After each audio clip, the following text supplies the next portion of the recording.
সাদ গোত্র থেকে এসেছো? জি, আমি সাদ গোত্রের থুয়াইবের কন্যা, যে সাদ গোত্রের বকরের পুত্র। আমার নাম হালিমা, উনি আমার স্বামী হারিস, কোলে আমার ছোট পুত্র। আমার নাতি মুহাম্মদ এতিম, যে মায়ের পেটে থাকতেই বাবাকে হারিয়েছে। বড়ই বরকতময় শিশু আমার নাতি, তাই তোমরা তাকে নাও আর মায়ের স্নেহে লালন করো। সে সাদ গোত্রের কাছে বড় হতে পারলে আমি আনন্দিত হব। কিন্তু ও একটা এতিম শিশু, আমি কি করব তাকে নিয়ে? আমি মক্কায় তাকে রাখা নিয়ে শঙ্কিত। আল্লাহর কসম, তাকে দূরে কোথাও দিতে চাই না। কিন্তু তাকে মরুভূমির মধ্যেই বড় হতে হবে, কারণ এটা শহরে থাকা আরববাসীর একটা রীতি। সে বলিষ্ঠ দেহের অধিকারী হোক। আল্লাহ তোমাদের মঙ্গল করুন। আমরা একটা এতিম বাচ্চাকে নিয়ে কি করব?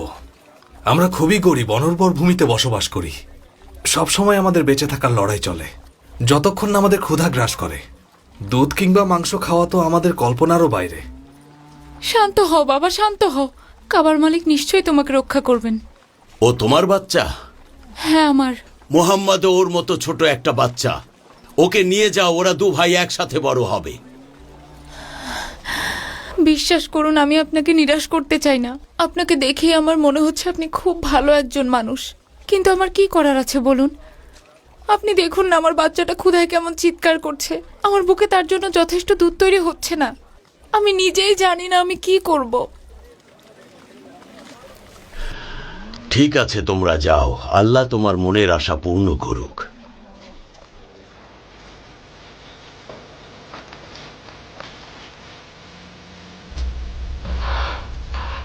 আমার বাচ্চাটা।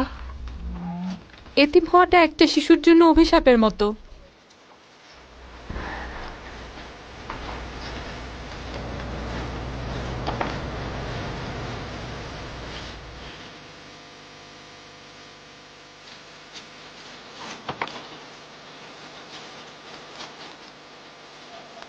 তুমি কোথায় যাচ্ছ হালিমা? এভাবে শূন্য হাতে এখান থেকে ফিরে যাওয়াটা আমার ঠিক মনে হচ্ছে না। তাই শূন্য হাতে যাওয়ার চেয়ে এটাই উত্তম, শিশুটিকে নিয়েই যাই। সেটাই হয়তো ভালো হবে। কে জানে, আল্লাহ হয়তো এর চেয়ে বড় প্রতিদান দেবেন। আপনি অপেক্ষা করুন, আমি তার মার কাছে গিয়ে তাকে নিয়ে আসব। বাচ্চাদের দেখাশোনা করতে সাইমা আমাকে সাহায্য করতে পারবে। সে সাদ গোত্রের মধ্যে বেড়ে উঠবে। তাড়াতাড়ি যাও হালিমা, আমি এখানেই অপেক্ষা করছি।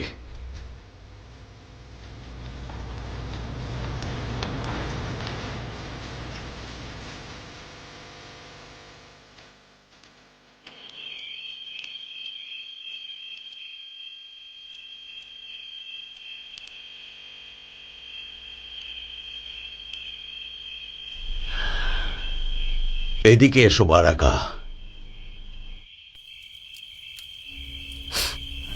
এখানে বসো। এখন বলো কি হয়েছে? ওনারা মোহাম্মদকে নিয়ে গেছেন। মুহাম্মদকে তো ধাত্রী হালিমার কাছে দেয়া হয়েছে বারাকা। সে সুস্থ সবল মানুষ হিসাবে সাদ গোত্রের কাছে বেড়ে উঠুক। মক্কার এই অন্ধকার যুগে আমরা তাকে নিয়ে খুবই শঙ্কিত আছি। তুমি কি চাও না সে একজন সুস্থ সবল মানুষ হিসাবে বড় হয়ে উঠুক? হ্যাঁ, তার জন্য জীবনও দিতে পারি। খুব মনে পড়ছে ওকে। আমি ঘুম থেকে উঠে ওকে খুঁজছিলাম। যখন দেখলাম ও নেই, তখন থেকেই আর কান্না থামাতে পারছি না। ওর চেহারা চোখে ভাসছে। আমাদের সবারই মুহাম্মদের কথা মনে পড়ছে, অনেক মনে পড়ছে। রাব্বুল কাবার কসম, আমরা সবাই ওকে খুব ভালোবাসি। আর ওর বাবার মৃত্যুতে আমরা শোকাহত। আব্দুল্লাহ কোরবানি হওয়া থেকেও রক্ষা পেয়েছিল। তাকে ইয়াত্রিপে হারালাম। তোমাকে হারানোর বেদনা যদি বুঝতে আব্দুল্লাহ। কার জন্য দুঃখ করব? আব্দুল্লাহ নাকি তার এতিম ছেলের জন্য? আব্দুল মুত্তালিবের পরিবার, ধৈর্য ধরো।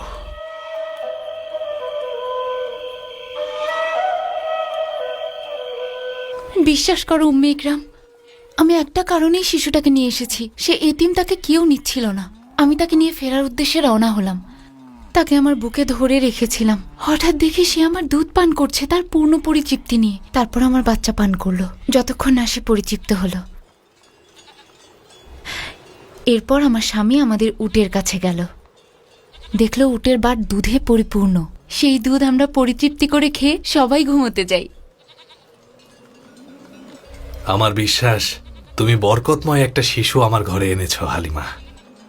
তোমার কি মনে আছে হারিস, আমরা যখন মোহাম্মদকে নিয়ে ফিরছিলাম, আমি আমার দুর্বল বৃদ্ধ উট চালিয়ে আসছিলাম। তখন উটের গতি যেন আগের চাইতে অনেক গুণ বেড়ে গেল। কিন্তু যখন মক্কার উদ্দেশ্যে যাচ্ছিলাম, তখন এই উটটাই চলতেই পারছিল না।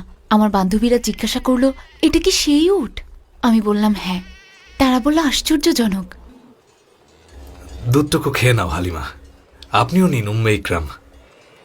তারপর শুনুন, আমরা আমাদের সাত ভূমিতে আমাদের বাড়িতে আসলাম। এই ভূমিটা তো কিছুদিন আগেও আমার দেখা সবচাইতে অনুর্বর ভূমি ছিল উম্মে ইকরাম।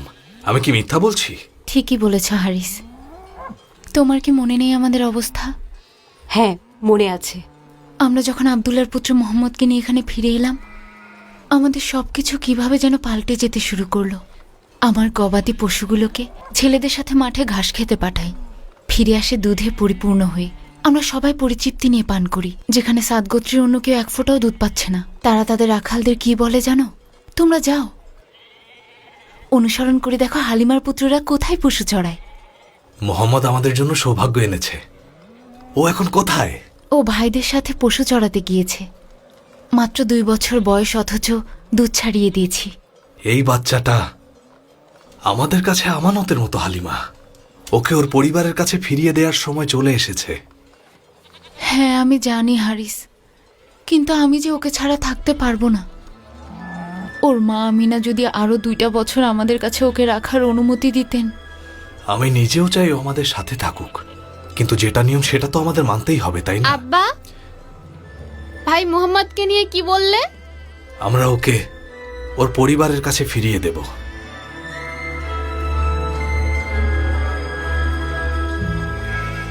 আমি জানি ও চলে গেলে ওর ভাই বোনেরা কত কষ্ট পাবে, বিশেষ করে ওর বোন সাইমা। সাইমা মোহাম্মদকে অনেক বেশি ভালোবাসে। بدت مخايل فضلي نام اليتيم